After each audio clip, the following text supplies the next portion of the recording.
Chapter 29.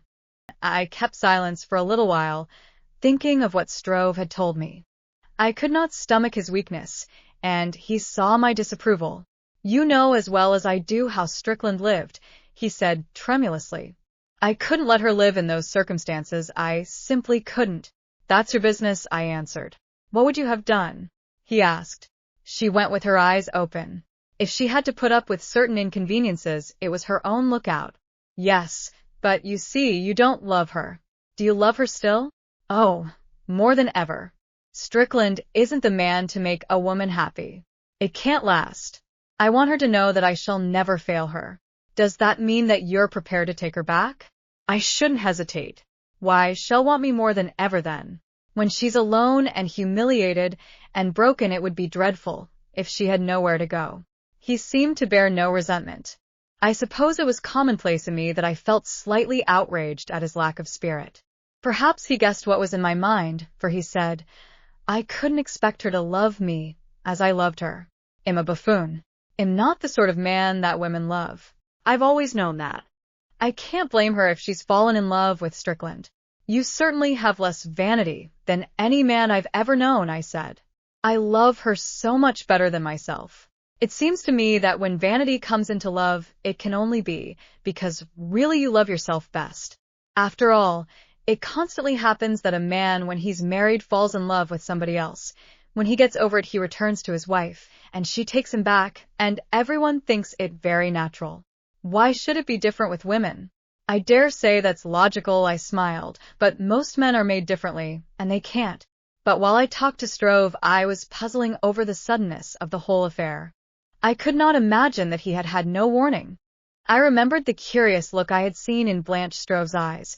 Perhaps its explanation was that she was growing dimly conscious of a feeling in her heart that surprised and alarmed her.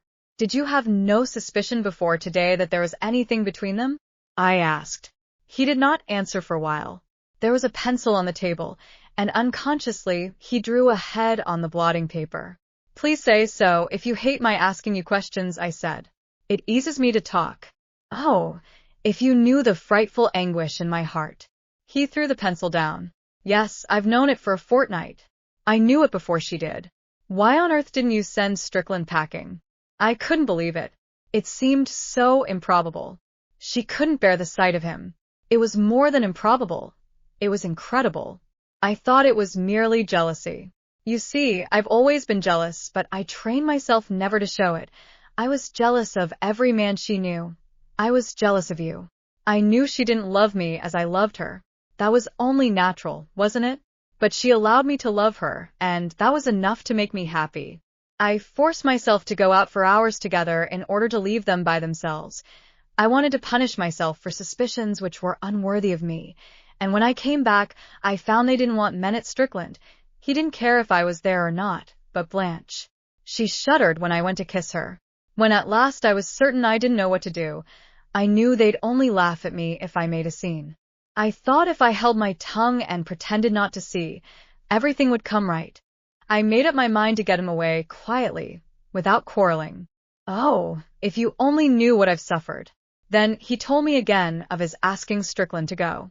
He chose his moment carefully and tried to make his request sound casual, but he could not master the trembling of his voice, and he felt himself that into words that he wished to seem jovial and friendly there crept the bitterness of his jealousy. He had not expected Strickland to take him up on the spot and make his preparations to go there, and then, above all, he had not expected his wife's decision to go with him. I saw that now he wished with all his heart that he had held his tongue. He preferred the anguish of jealousy to the anguish of separation. I wanted to kill him, and I only made a fool of myself. He was silent for a long time, and then he said what I knew was in his mind. If I'd only waited, perhaps it would have gone all right. I shouldn't have been so impatient. Oh, poor child. What have I driven her to? I shrugged my shoulders, but did not speak. I had no sympathy for Blanche Strove, but knew that it would only pain poor Dirk if I told him exactly what I thought of her. He had reached that stage of exhaustion when he could not stop talking. He went over again every word of the scene. Now something occurred to him that he had not told me before. Now he discussed what he ought to have said instead of what he did say.